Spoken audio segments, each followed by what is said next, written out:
Welcome back to another episode of the Complete Game Podcast. I'm your host, Casey Guerin. Today I'm going to continue our post NFL draft fantasy football winners and losers.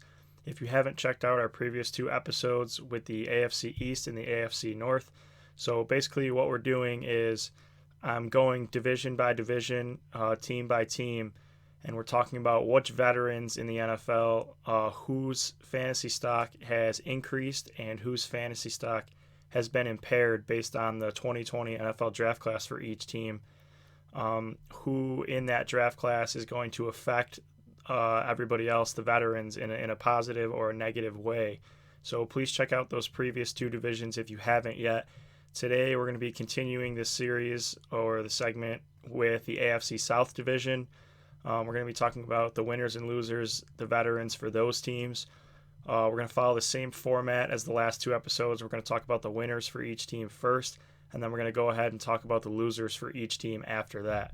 So let's jump right into it, and we're going to start right away with the Houston Texans fantasy football post-NFL draft winners. So after the 2020 NFL draft, for the Texans, Will Fuller, Brandon Cooks, and Randall Cobb are all winners. And the reason why all three of them are winners is because DeAndre Hopkins is gone. DeAndre Hopkins is with the Cardinals now. That's 150 plus vacated targets. Those are targets that are just gone now, and those targets have to go somewhere else. So those 150 targets will have to be spread out somewhere else. And Will Fuller probably steps into a bigger role now if he can stay healthy. If Brandon Cooks can stay healthy, Brandon Cooks gets another great quarterback in his career. It seems like all Brandon Cooks does is play with great quarterbacks. He gets Deshaun Watson now. So Fuller and Cooks are probably going to be the 1 and 2. They're going to be the leaders in the passing game. And then they also brought in Randall Cobb, who's kind of an underrated signing.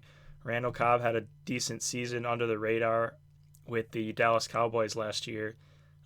Randall Cobb flew way under the radar. He had a pretty solid season, and nobody really talked about him at all, even though he was decent last year, and he made a decent impact for the Cowboys last season. But now those are your top three guys. Those are your top three receivers in Houston, and those three stand to benefit with Deshaun Watson there and DeAndre Hopkins gone, vacating all those targets. Next winner for the Texans, David Johnson is technically a winner right now. They didn't draft any running backs of significance because they spent a second-round pick on him, significant draft capital on getting him. Whether you like it or not, whether you think it was a good trade or not, which nobody does, it was definitely a bad trade. But they invested significant draft capital into David Johnson. So at least for the short term, at least this season, I'm not sure long term, but at least for this season, David Johnson stands to benefit from being in this offense. The Houston Texans last year in 2019 were top 12 in the NFL in rushing attempts, and they were top 3 in the NFL in 12 personnel usage. Now, 12 personnel usage is when there's two tight ends on the field, and that means there's always going to be two tight ends on the field, and these two tight ends can block. They can help the offensive line. Instead of just one tight end helping in the run game blocking, now you have two tight ends that could be in the running game. So that's definitely going to help open more holes. It's going to improve the run game. You saw that last year with Houston. Carlos Hyde, who's pretty washed at this point, went over 1,000 yards rushing just by sheer volume and because they used two tight ends a lot, and they had some great blocking for him just because they had two tight ends on the field. Even though they lack a good offensive line, their offensive line isn't great. They did get Laramie Tunsil on the offensive line last year, but me personally, I feel like the 12 personnel usage in the NFL is starting to grow. Teams that want to run the ball are just going to put two tight ends on the field and let those tight ends block with the 5 offensive linemen and just pave the way for runners. And I think more teams are going to start going towards that in the running game, start using two tight ends more. And you're starting to see that a little bit more in the NFL. So David Johnson, whether you like it or not, last year he battled injuries. He was terrible last year with Arizona down the stretch. But I think he was banged up for almost the whole season. After the first 7 or 8 games, he got banged up the last half of the year, and he just wasn't right. And one of the big takeaways from the pandemic going on is that no one's really been able to practice. No one's been able to run OTAs or any sort of camp or workouts. And a side effect of that nobody's really talking about is that these players in the NFL are going to be as healthy as they've ever been. They've had time to relax and recover. I'm sure almost all of them are still working out and things of those such on their own. But without team practices or OTAs or anything like that, you're going to see a lot of guys come into the season healthy this year because they've had this time during the pandemic to rest and relax. So David Johnson, they spent significant draft capital on him, the second-round pick. He's going to be their lead back, and they're going to feed him.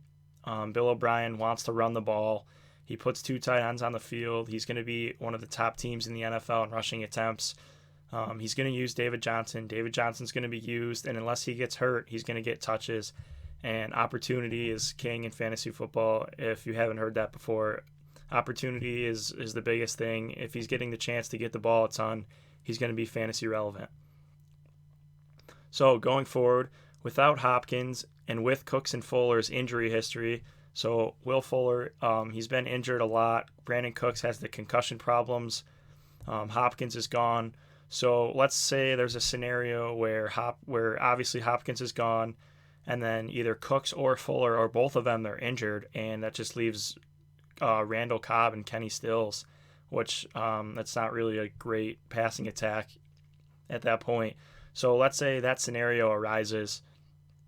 You could possibly see a tight end emerge in the passing game if there's injuries. You could possibly see Deshaun Watson start going more towards tight ends if his wide receivers are banged up. So be on the lookout for that.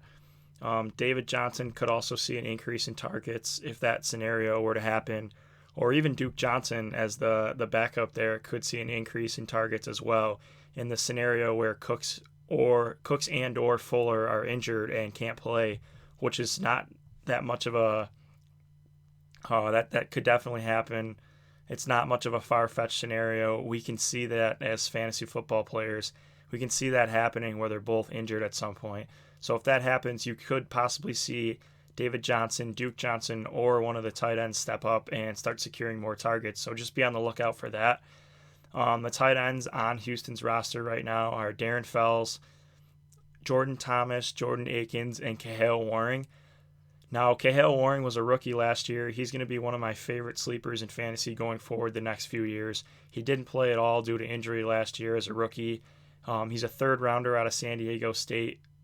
He has a great athletic profile. He has good size at 6'5", 250. He was out all year last year. Now, if Cooks and Fuller get injured and they need to start funneling more targets toward the tight end position, right now, Kahale Warring is going to be low on the depth chart. He didn't get a chance to show anything as a rookie, but he has a third-round draft capital, great athletic profile, great size. So you could end up seeing him by the end of the year step into a role or possibly earn the starting role, or even going forward in the future. If you play some sort of dynasty league, he could be a solid add. He could be a solid add down the line, maybe by the end of this year, but probably not in the beginning. But in the beginning, Cooks and Fuller will probably be healthy, and then once you get to the midway towards the end of the year, they're going to possibly start seeing those injuries and could see those injuries pile up, and that's when Kahale Warring could step out of the woodwork and kind of surprise everybody in the football industry due to his great profile. So moving forward, we're going to talk about the Indianapolis Colts now.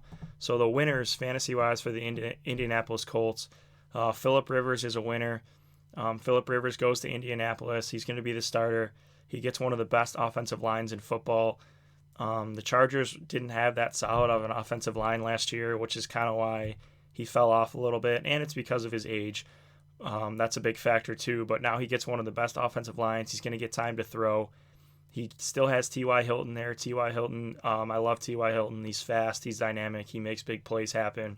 He's still there. He's going to be a lot healthier this year because of the rest from the pandemic. He's going to be healthy. They have Paris Campbell coming in. He's going to be healthy. Paris Campbell, the rookie last year out of Ohio State, who barely played all year due to injury. He's over 200 pounds, runs a 4.31. I expect to see some big things out of him as a sophomore now that he's finally going to get to play. I think he's got a lot of talent. He's fast. He's dynamic. He can make some things happen too. So when you have him and Paris Campbell and T.Y. Hilton paired together on the field, you could see Phillip Rivers be fantasy relevant. Kind of that Phillip Rivers average tier around like quarterback 15 to 20, where he's not really winning you any fantasy weeks, but he's not really losing you fantasy weeks too. Put up consistent numbers. Well, we could see him just put up like 20 points a week or something like that. Nothing crazy, but nothing bad either. And finally, they get Michael Pittman Jr. Out of USC in the second round. He had 100 catches, 1,300 yards, and 11 touchdowns as a senior at USC. He's 6'4", 220, runs a 4.52. That's pretty good speed for a huge receiver like that. He showed even as a big receiver, he can catch 100 passes in a season, and college isn't even a full 16-game season. And he had a huge season at USC as a senior. He was solid at the Senior Bowl week, and he could possibly start outside right away. It could be T.Y. Hilton and Pittman on the outside and Paris Campbell in the slot. So Phillip Rivers does get some good weapons. Some people might argue that because of Keenan Allen and Mike Williams, but I think me personally I feel as though Phillip Rivers kind of made Keenan Allen with the targets. Keenan Allen, if you don't know, is one of the slowest receivers in the NFL. He's good at getting open. Phillip Rivers is good at targeting him. He's good at throwing him open. That's no disrespect to Keenan Allen. It's just a fact that he's not very fast. He's slow, but he is good at getting open.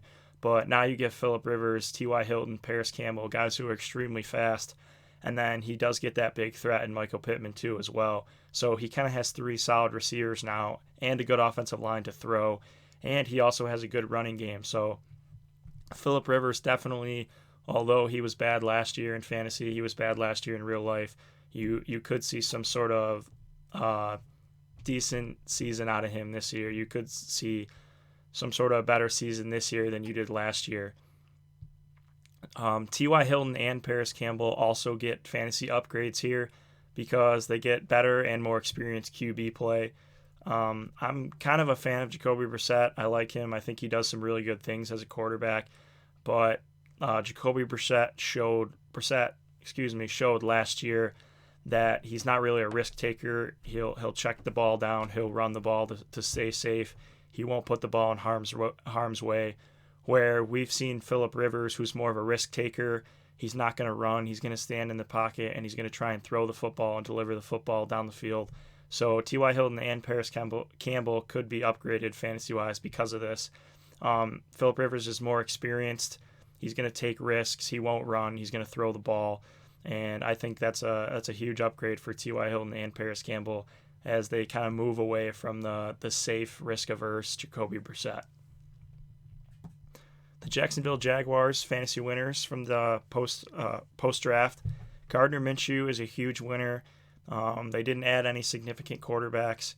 Gardner Minshew is going to be the guy next year. They're handing him the reins. They're going to say, here's your full 16 games as the starter. Let's see what you can do.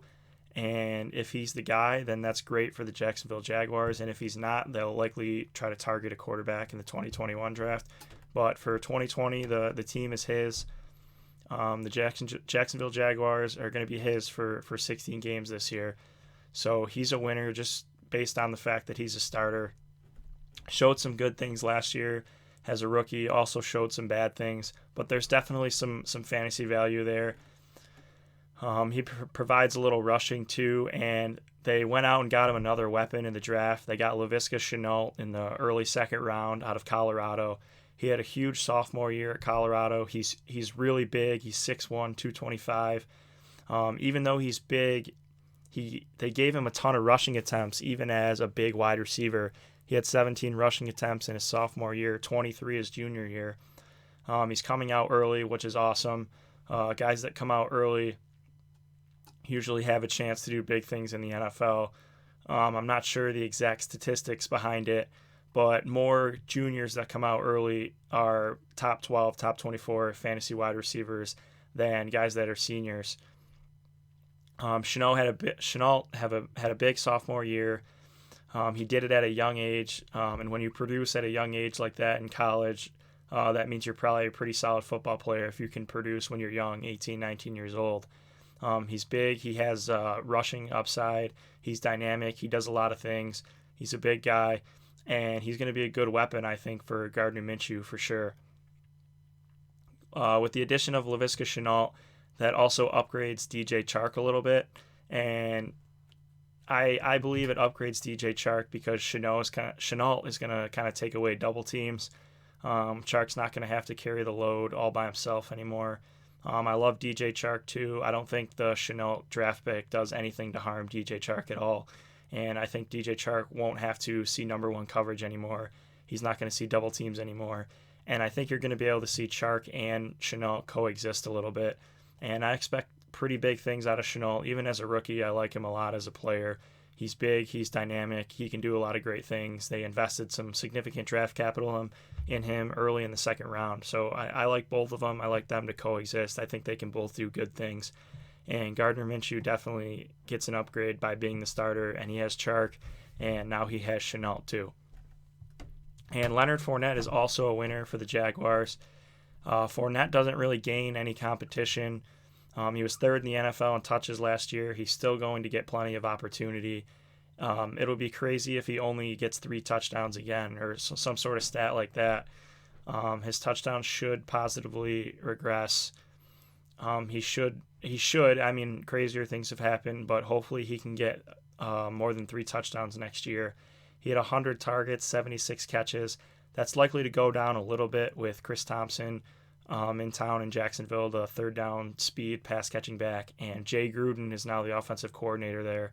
So you could see their Washington Redskins connection kind of back together. You could see Gruden give Thompson some more passing down work and some more targets, which could take away from Fournette.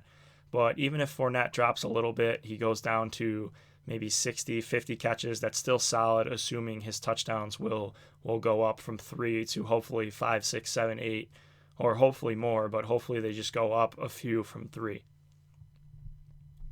Tennessee Titans, moving on to the Titans. After the NFL draft, A.J. Brown, Corey Davis, and Adam Humphries are currently the only 3 relevant receivers on the roster. All the other receivers on the Titans as of now, you've probably never even heard of. I've really never heard of most of them. So those 3 are going to be the 3 guys. They're going to be the 3 receivers all year long, unless they trade for somebody or sign some sort of free agent. But A.J. Brown, the rookie standout from last year, Corey Davis, who we're hoping can kind of do something or break out a little bit going into his 5th season. Adam Humphries, the slot guy, he was banged up a lot of last year. So those are kind of the 3 guys right now for that team. And there's really nobody else. So they're winners because they're going to play no matter what. They're the guys. They're the receivers all year long. They're going to be the guys all year. And Jonnu Smith, also a big winner. Delaney Walker's a free agent. There hasn't been any news of him coming back or getting re-signed with the team. So Jonnu Smith's going to be the starting tight end going forward. He has unbelievable athleticism. They didn't draft any tight ends. Jonnu Smith, he's super athletic. He can make some big plays happen. And if he's going to be the starter, he's going to be one of the biggest tight end sleepers in fantasy this year. Going into the losers now, so we're going to start talking about whose fantasy stock was hurt or impaired based on 2020 NFL draft classes. So going back up to the top with the Texans, Deshaun Watson, I think, is definitely a loser. When you lose DeAndre Hopkins, one of the best receivers in the NFL, with Hopkins, you can throw it into tight coverage, you can take chances, and he's going to make big plays happen for you. And I think Watson's a loser. I think he's a fantasy loser because when you lose one of the best receivers in the league, it's definitely going to hurt you. It's not going to help you. So he also didn't get any more offensive line help. They drafted 1 offensive lineman in the 4th round, but he doesn't seem to be someone that's going to start right away. Maybe he could turn into somebody relevant, a starter by the end of the year or midway through the year or in the future. But for right now, they didn't invest in any significant offensive linemen. Other than Tunsil, they didn't really add anybody else. And even with Laramie Tunsil, their offensive line is still pretty poor. They're not a good unit blocking-wise. So now he loses Hopkins. His offensive line doesn't really get too much better. And now he has Fuller and Cooks, who are kind of two injury-prone receivers. And as we talked about earlier, if they get hurt, it's going to hurt Watson even more. If they get injured, Watson's going to be hurt fantasy-wise even more. So Deshaun Watson's definitely a fantasy loser for now. Kenny Stills and Kiki QT likely to lose the most playing time. We're probably not going to see them get many snaps at all unless injuries happen. Kenny Stills and Kiki QT likely kicked out of any relevant role, and they're big fantasy losers now as well. And then Duke Johnson, the backup, I was hoping at least personally that he could have been the starter this year. He's got good size and speed. He's been one of the most efficient backs in the NFL, constantly one of the leaders in yards per carry. Great pass catcher, but unfortunately he's not going to have a role unless David Johnson goes down injured. Or like the scenario we played out earlier where some of the receivers get injured, maybe you see him catch more passes, but he's not going to have a big role. He's just going to have that secondary role like he did last year. Going into the Colts losers, so Marlon Mack and Nyheim Hines are definitely huge losers here. Jonathan Taylor is an absolute stud. Jonathan Taylor is one of the best running back prospects in the history of college football. Just based on his college stats alone and his profile, he's a 4.39 40-yard dash guy at 225 pounds. He's big, he's fast. He had 6,000 rushing yards in only 3 years of college football. I think he's top 5, top 6 in NCAA rushing yards. He's top 5 or 6 in history in terms of rushing yards. And all the guys above him played all 4 years, and he only played 3 years. So he's big, he's fast, he showed the stats. This year, he also showed catching ability. He had over 20 receptions. So he's big, he's fast, he's a great runner, he can catch. He's a complete back. I think he's one of the best backs to ever come out of college. A lot of people think his workload was an issue in college, how many touches he got. But in his 3 years of college, he never had an injury. I think it was reported he's never missed a practice. He's never missed a game. So that workload talk being a possible something that could lead to injury for him in the NFL. I don't really believe in that because he's never been injured. He's never missed anything, even with a high workload. So we know he can handle a huge workload, and he has the athleticism. He's got good size, and he has some of the best stats in the history of college football. So Marlon Mack and Nyheim Hines likely to take a back seat by the middle to the end of the season. I think in the beginning of the year you could see Mack and Hines possibly still get some work. You saw at the end of last year Hines go more to a kick return role, which I think will continue this year in 2020. And I think you could see Taylor and Mack kind of fight it out for some touches at the beginning of the year. But I think Taylor's too good to not take over this backfield. And I do love Marlon Mack. I'm hoping Marlon Mack can get traded and be the lead back somewhere else instead of being stuck behind Jonathan Taylor. The Colts traded up for Taylor, so they're eventually going to use him. They're gonna work him out. They're gonna make him a workhorse eventually at some point in the season. So Marlon Mack and Nyheim Hines are big fantasy losers here. Zach Pascal is also a big fantasy loser. He did have some decent games last year when he was forced to be the number one receiver due to injuries of other guys, T.Y. Hilton, Paris Campbell. So you saw Pascal have some decent games, but you're not going to see him be anything much anymore unless guys start getting injured. Next, going forward, Jack Doyle injured because of the Trey Burton signing.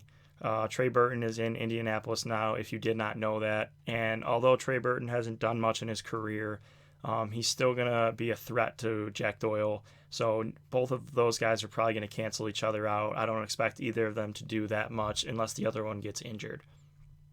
And finally for the Colts, Jacoby Brissett, huge loser here because they signed Rivers and they drafted Jacob Eason out of Washington. Eason's 6'6", 230 pounds, good arm. They could possibly be building him up for the future, and now Jacoby Brissett kind of looks like the odd man out here. Going forward to the Jaguars losers, D.D. Westbrook is a loser because of the Chenault draft pick. Dede Westbrook hasn't shown really much of anything at all in 3 years. Chris Conley's a loser as well. He hasn't showed much either. I don't expect those guys to really have a role anymore. Westbrook could be the slot guy, but he hasn't shown anything in the slot role at all, really, in his first 3 years in the league. So I'm not really high on either of those guys. I'm not going to be drafting either of them in fantasy this year. And finally, the Titans. We'll wrap up this episode with the Titans losers. The only losers fantasy-wise for the Titans here could be Derrick Henry. Probably not, but they lost offensive tackle Jack Conklin to the Cleveland Browns. Could see slightly worse blocking, but they did draft an offensive tackle in the first round to try and plug that hole. So it's not likely that Derrick Henry sees any sort of crazy regression or lose that much, but it's possible because of slightly less offensive line play. And you could possibly see rookie Darrynton Evans, the man out of Appalachian State. He's a small guy, but he ran a 4.41. He had a 1,500-yard season as a junior. He came out early. He's small, but he's really fast. And you could possibly see, if he earns some touches, you could see him eat up some big yardage plays and take away some big runs from Henry. But I don't likely see that right away. Definitely still push the button in the late first round on Derrick Henry in your fantasy drafts. But just be aware of Darrynton Evans. Be aware of the offensive line play. Maybe you can draft Henry and trade him away if you see the offensive line is performing poorly and get some value on him or something like that. Or if you see Darrynton Evans, if you see his touches rise midway or late through the year. But I don't really see Derrick Henry taking a huge hit right now. So that'll do it for the AFC South fantasy post-NFL draft, fantasy football winners and losers. Thanks again for listening. Stay tuned next time for the AFC West fantasy winners and losers. Once again, they're veterans. We're not talking about rookie winners and losers yet. We're just going over each division, talking about veterans whose fantasy stock increased and whose fantasy stock decreased. So thanks again for listening. Please give it the podcast 5 stars. Please like it. Please share it. Please subscribe. And thank you. Take care.